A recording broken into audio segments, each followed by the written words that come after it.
Thukuru-inĩ wa mathomo ma thirikari mwena wa Kabete ni kwa munini wa President Rigathi Gachagua ekinyitie kuhingura mucemanio wa makomishona anini ao macisi a Girigasha hamwe na arugamiriri a thothaitĩ kuma kaunti 12 iria ikwamũkĩra bataraitha ya thogora wa thĩ itĩna-inĩ rĩa mbere. Arĩmi mirioni 2.1 kuma kaunti cia West Pokot, Trans Nzoia, Uasin Gishu, Kakamega, Bungoma, Nakuru, Bomet, Kericho, Narok, Nandi, Elgeyo Marakwet na Migori nĩo megũkorwo a mbere kugunĩka. The Kenya Kwanza administration under President William Ruto has prioritized subsidizing agricultural production as one way of increasing productivity and bringing down the cost of living while making our nation food secure.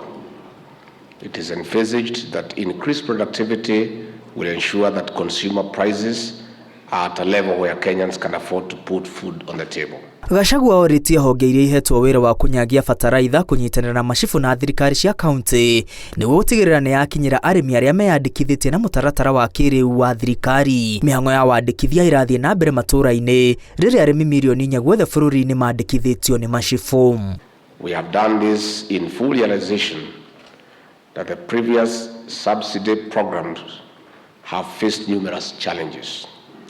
These include, but not limited to, inadequate coverage of farmers, long distances for fertilizer access, and more importantly, lack of accountability and transparency in the distribution. That many farmers may not have easy access to centralized collection sites.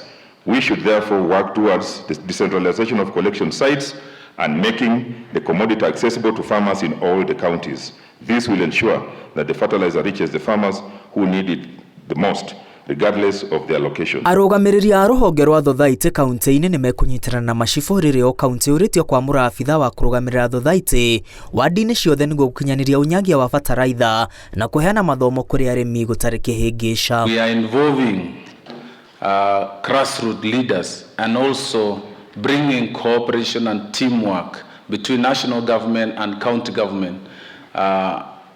For the first time, a plan that I believe will deliver the results to our farmers and also our people in the 12 appointed counties. Munini wa President augĩte arĩ na mwĩhoko macibu na maobitha angĩ arĩa mahetwo wĩra ũyũ nĩ mekũũkinyanĩria o wega kaunti-inĩ icio 12 wa mũira ũnyagia wambĩrĩirie kaunti-inĩ icio ingĩ 35. Thirikari ĩkĩambĩrĩria mũbango wa kũheana bataraitha kũrĩ arĩmi kaunti-inĩ icio cia mbere 12 kĩbarũa kĩnene gĩgũkorwo kũrĩ macibu na maabitha a kaunti gũtigĩrĩra bataraitha ĩno nĩ yakinyĩra arĩmi tu arĩa mandĩkithĩtio nĩ macibu o ene. Ngĩribotera Inooro TV kuma Kabete, rĩtwa rĩakwa nĩ Mwangi wa Maina.